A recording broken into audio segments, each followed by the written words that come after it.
கர்த்தர் அதிசயங்களை செய்கிறார். ஊழியங்கள் வழங்கும் ஜீவ வார்த்தை.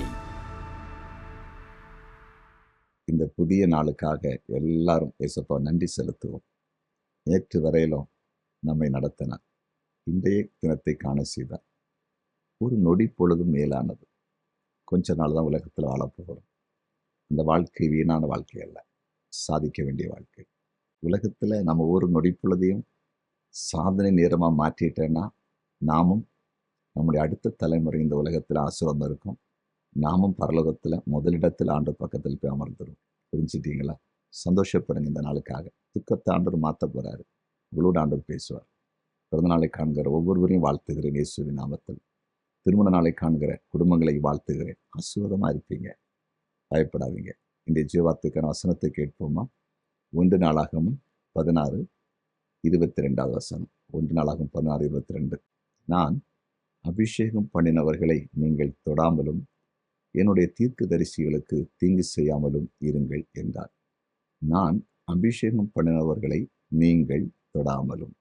இந்த ஜீவார்த்தின் தலைப்பு, உங்களை தொட விட மாட்டார். உங்களை தொட விட மாட்டார். பார்த்தீங்களா? அபிஷேகம் பண்ணவங்களை தொடக்கூடாதுன்னு சொல்றாரு. ரொம்ப பெரிய கிருபை.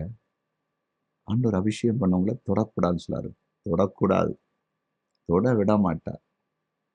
புலம்பல் இருக்கு, உன்னை தொட்டவன் என் கண்ணன் கண்மணியை தொடுகிறார். பாருங்களேன், நம்ம ஒரு ஆளு தொட்டாச்சுன்னா கண்மணியை தொடுற மாதிரி ஆண்டவர் நினைக்கிறார்.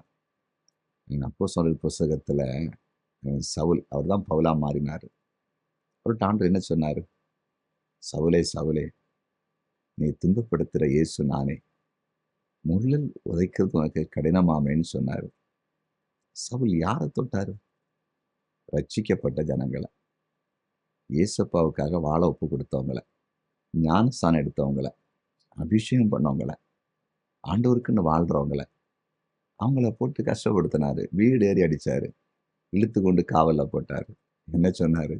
எப்பா, யாரை தொடுறப்பா? என்ன தொடுற? என்ன தொடுற? அவங்கள தொடுறது என்ன தொடுறதான், என்ன தொடுறது அவங்கள தொடுறதான். அவங்க எங்க பிள்ளைப்பா? என் பிள்ளைங்க. பார்த்தீங்களா? அவ்வளோதான். நம்ம ஆண்டவர் அப்படின்னா நம்ம யாருக்காவது தொட விடுவாரா? தேவையில்லாம கை வைப்பாங்களா? எதிர்த்து நிற்பாங்களா? பயப்படாதீங்க. இன்றைக்கு ஆண்டவர் உங்களோடு பேசி கொண்டு இருக்கிறார். மிரட்டல் இருக்குதா? அழிச்சிரும்னு சொல்றாங்களா? அவ்வளோதான்னு சொல்றாங்களா? உன்னை பாரு, எனக்கு எவ்வளோ ஆள் இருக்குன்னு சொல்றாங்களா? நான் எங்கே போய் சாதிக்குன்னு சொல்ல. ஒன்றும் பயப்படாதீங்க. தொட விட மாட்டார், தொட விட மாட்டார். என் பிள்ளைகளை தொட்டு பாருங்க, என் பிள்ளைகள் மேலே கையை வச்சு பாருங்க, என் பிள்ளைகள் மேலே கையை நீட்டி பாருங்க. எனக்கு பணம் இருக்கலாம், அதிகாரம் இருக்கலாம், ஆள் இருக்கலாம், தொட்டு பாரு. நான் இப்போ உங்களுக்கு ஆதரவாக இல்லை, என் பிள்ளைகளுக்கு ஆதரவாக இருக்கிறேன் அப்படின்னு ஆண்டவர் கிரியை செய்வார். பயப்படாதீங்க. யாரும் தொட முடியாது. பிசாசம் தொட முடியாது, தீய மனுஷன் தொட முடியாது. ஜெபிப்போமா? ஜெபிக்கலாம். அன்பு ஆண்டவர், உங்களுடைய விசேஷித்த பிரசனத்துக்காக நன்றி, விசேஷித்த கிருபைக்காக நன்றி. உடைய மகிமையின் பிரசனை போதரங்கள்.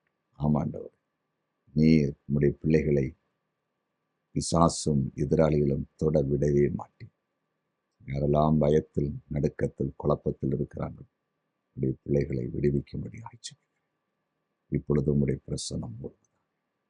வியாதிப்பட்டவர்கள் இப்பொழுதே தொட்டு சுகமாக்கும், இப்பொழுதே தொட்டு சுகமாக்கும். உடைய பிரசனம் வெளிப்படட்டும் என்று செபிக்கிறேன். உடைய கிருபை வெளிப்படட்டும் என்று செபிக்கிறேன். அன்றோரை படிக்கிற பிள்ளைங்க, குறிப்பாய் வாலிப பிள்ளைங்களுக்காக செபிக்கிறேன். ஆசீர்வதிச்சிருங்க. எந்த குடும்பத்தில் வாலிப பிள்ளைகளுக்காக பெற்றோர்கள் கண்ணீர் வடிக்கிறாங்களோ அங்கே கண்ணீர் துடைக்கப்படும். இப்பொழுதே அதிசயம் நடக்கணும். கர்த்தருக்காக ஊழியத்துக்கு பிரித்தெடுக்கப்பட்ட அன்பு சகோதரர்களுக்காய், சகோதரிக்காய் செபிக்கிறேன். வல்லமையாய் பயன்படுத்தும், எழுப்புதலில் பயன்படுத்தும், இங்கு நாம் மகிமைக்கு பயன்படுத்தும். இயேசுவின் நாமத்தில் பிதா, ஆமென்.